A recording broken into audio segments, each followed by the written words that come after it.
Fala galera, o conteúdo da aula de hoje é a Revolução Francesa. Esse processo revolucionário de mais ou menos 10 anos é muito importante não só para a França como para a sociedade ocidental. Os historiadores costumam dizer que a Revolução Francesa dividiu a idade moderna da idade contemporânea. É um marco divisório que divide a era moderna da era contemporânea. Além disso, os historiadores também costumam dividir, para questões didáticas, esse período revolucionário em 3 fases, em 3 períodos, em 3 etapas.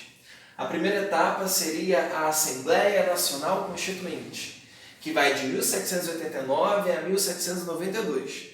A segunda etapa da Revolução Francesa, o período da Convenção, de 1792 a 1795. O terceiro e último período da Revolução Francesa, a fase do Diretório, de 1795 a 1799. Pessoal, não se assustem com a quantidade de informação que tem nos slides, porque eu vou disponibilizar esse material para os alunos.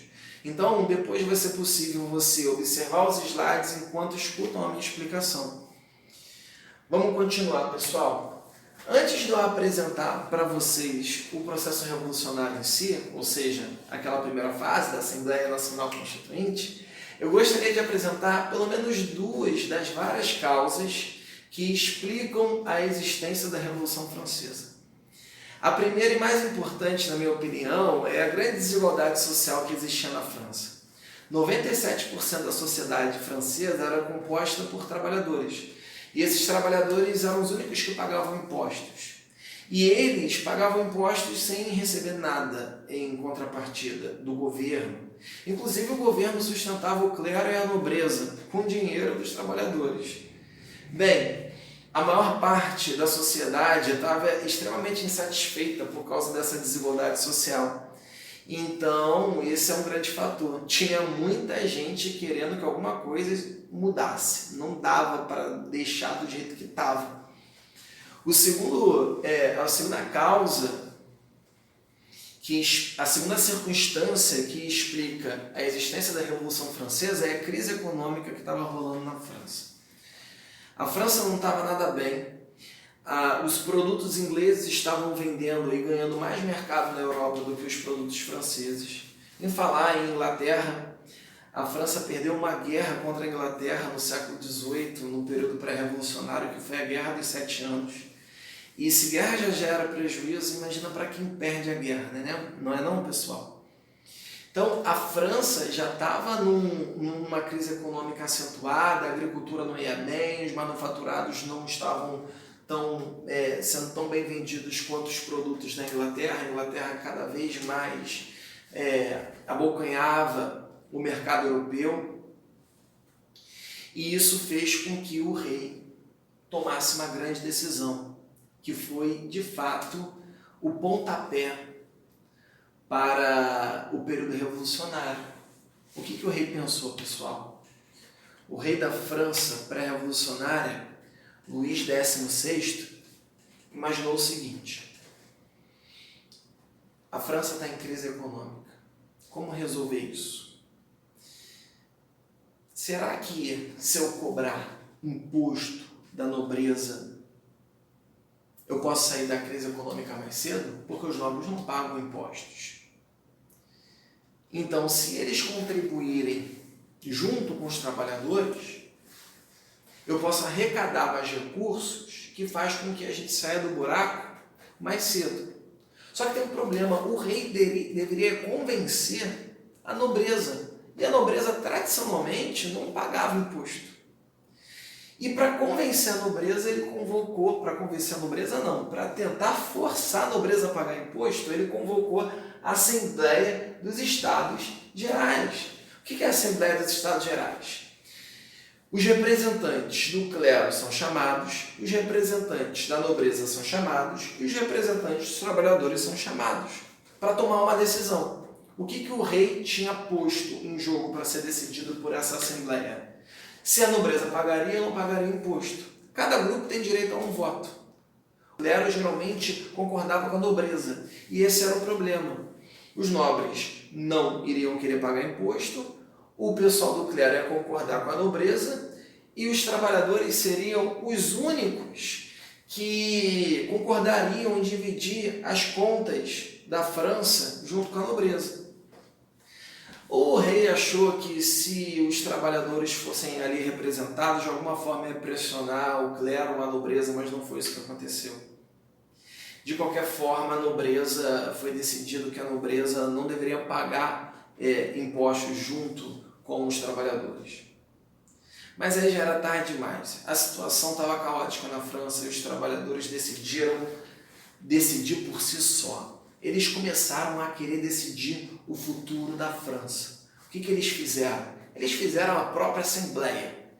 E nessa Assembleia eles queriam fazer uma constituição, decidir como deveria ser uma nova estrutura francesa para que as coisas funcionassem de forma melhor, ignorando a nobreza, ignorando o clero, ignorando o próprio rei. Tá bom, pessoal? E dentre esses representantes da classe trabalhadora, nós tínhamos dois grupos, os girondinos e os jacobinos. Os jacobinos são os mais importantes, porque eles queriam uma sociedade mais justa. Além de uma prosperidade econômica, além de uma sociedade menos irracional, os jacobinos queriam que os pobres fossem assistidos nesse novo modelo de sociedade. Então, os jacobinos, eles tinham muito apoio do povo, tinham muito poder de influência sobre o povo. E o líder dos jacobinos era Robespierre. Robespierre, que era um cara que tinha uma capacidade de argumentação maravilhosa. Ele vai ser um grande representante e defensor das causas da classe trabalhadora francesa. Tá bom, galera? Então, esses representantes dos trabalhadores resolveram formar a Assembleia Nacional Constituinte, iniciando assim o processo revolucionário francês. Galera, então como eu falei para vocês, os representantes da classe trabalhadora, principalmente os jacobinos, se reuniram e começaram a decidir como seria a nova Constituição da França. E antes mesmo da Constituição ficar pronta na Assembleia Nacional Constituinte, eles começaram a mudar algumas regras da França. Eles decidiram, por exemplo, que deveria haver liberdade de imprensa. A imprensa não deveria mais ser censurada pelo rei. Eles deveriam noticiar de maneira livre. Surgiu então uma mídia revolucionária muito ativa que vai mobilizar as massas para a causa revolucionária. E os caras também resolveram decidir que todos deveriam ser iguais perante a lei. Olha só, mudaram uma coisa que para você pode não ser muito, mas era muito para a época. Até então, na França, a lei que funcionava para o trabalhador era diferente da lei que submetia o nobre. As leis privilegiavam os nobres em detrimento dos trabalhadores. Então os caras decidiram que todos são iguais perante a lei. Isso é uma mudança maravilhosa, é uma mudança extremamente significativa. E aí tem uma questão, como é que eles iam fazer para fazer com que essas regras fossem respeitadas, de fato vigorassem na França? Eles fizeram uma tropa armada, que vai ser a tropa nacional. Eu não falei para vocês que os trabalhadores estavam apoiando bastante a Assembleia Nacional Constituinte? O povo vai se voluntariar para fazer parte dessa tropa que vai defender a Revolução. E aí só vai ter um problema, porque a galera vai se voluntariar, a tropa nacional vai ser formada para poder bater de frente com a tropa real e fazer com que as suas leis, fazer com que essas novas regras vigorassem. Mas como é que eles iam fazer isso sem arma? É um grande problema. Porque a tropa nacional ela é constituída por trabalhadores humildes. Desculpa. Que não tinham condições de se armar. E aí eles vão ter uma grande ideia. Essa galera com pedaço de pau e pedra vai invadir os arsenais da França, vão roubar armamentos para poder se armar, e só vai ficar faltando a pólvora. E a pólvora da França era armazenada na Bastilha, que era uma espécie de masmorra / depósito de armamentos e pólvora. E o povo vai invadir a Bastilha para poder conseguir a pólvora que eles iriam utilizar no armamento que eles acabavam de tomar para si. Então, essa galera passou a de fato conseguir ter poder bélico misturado com vontade de fazer com que as coisas passassem a serem diferentes. Tá legal, pessoal? Bem, antes mesmo da construção ficar pronta, vai acontecer uma coisa bastante interessante nessa primeira fase. O rei ele não morava em Paris, onde acontecia a Assembleia Nacional Constituinte. O rei ele morava em Versalhes, com a corte, que eram os nobres mais chegados dele. Então o povo vai marchar até Versalhes e trazer o rei para Paris para obrigar a fazer com que o rei assinasse embaixo as decisões que a Assembleia Nacional Constituinte estava tomando, para legitimar essas novas regras. O rei meio que ficou refém da situação e começou a de fato assinar tudo que era definido pela Assembleia Nacional Constituinte, porque tinha medo das proporções que esse processo revolucionário poderia acabar tendo. E antes da Constituição ficar pronta, ele resolveu fugir, ir para Prússia, ir para a Áustria. E da Áustria organizar um movimento contra-revolucionário. Só que ele é capturado. O rei tenta fugir na madrugada do dia 20 para o dia 21 de junho de 1791. Mas ele foi capturado e o rei passou a ser entendido como uma espécie de traidor, porque ele estava fugindo da França e abandonando o movimento revolucionário. Então, o movimento revolucionário começou a ficar com o pé atrás em relação ao rei. E aí o rei foi posto numa espécie de cativeiro, um cativeiro que na verdade era um palácio, mas ele era proibido de sair desse cativeiro enquanto ele recebia as novas ordens da Assembleia Nacional Constituinte que ele deveria assinar embaixo. Bem, galera, a nova Constituição Francesa fica pronta em 1791 e a Assembleia Nacional Constituinte torna-se Assembleia Legislativa.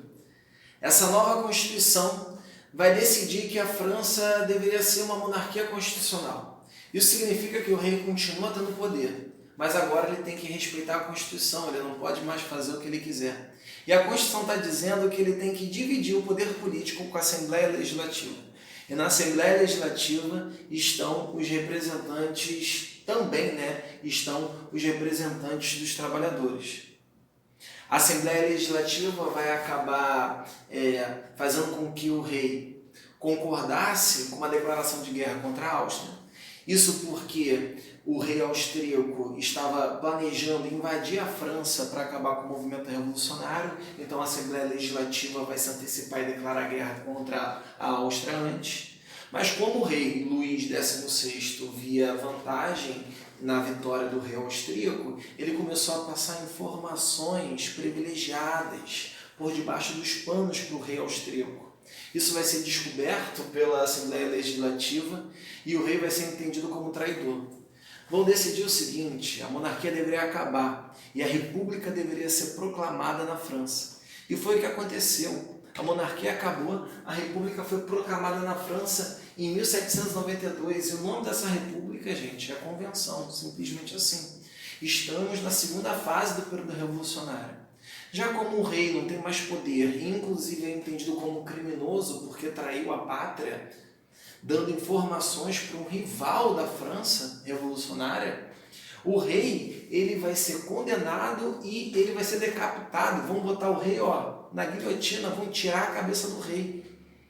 E o principal indivíduo que vai puxar essa condenação do rei dentro da convenção vai ser Robespierre. Robespierre, que tinha muito apoio popular e tinha muito apoio político dentro da convenção.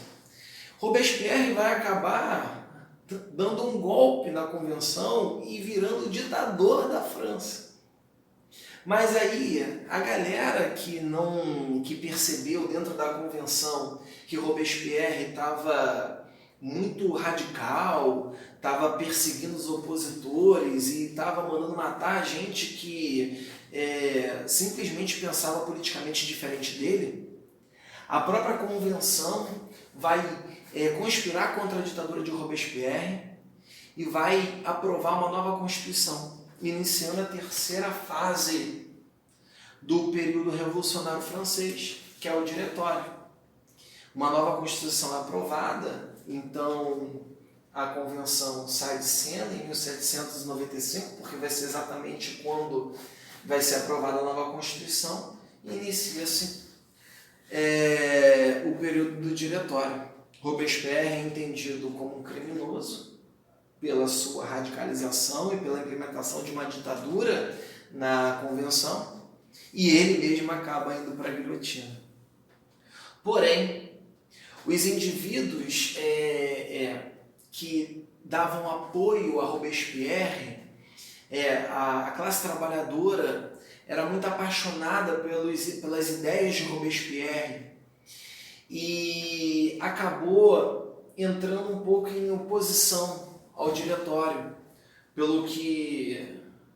por causa do que estava acontecendo. Talvez a morte de Robespierre representasse o fim da representação da classe trabalhadora dentro do governo francês. Então o próprio povo começou a meio que ameaçar o Diretório. Para resolver a situação, os membros do Diretório resolveram dar o poder político em 1799 para um jovem militar, mas extremamente bem sucedido no campo militar, chamado Napoleão Bonaparte. E por que Napoleão Bonaparte foi posto no poder pelo Diretório, finalizando assim o processo revolucionário? Porque o Diretório percebeu que o povo ia acabar se descontrolando no movimento revolucionário, tomaria o poder e as coisas poderiam desandar de vez e a França poderia entrar em anarquia. Então o próprio Diretório vai dar o poder para Napoleão Bonaparte, porque Napoleão Bonaparte era uma figura muito amada, por entendê-lo como um herói. Afinal de contas, ele tinha vencido várias batalhas pela França no período revolucionário, como liderança do exército francês. E aí, com Napoleão Bonaparte no poder, o processo revolucionário se interrompe. Tá bom, gente? Um abraço. Obrigado.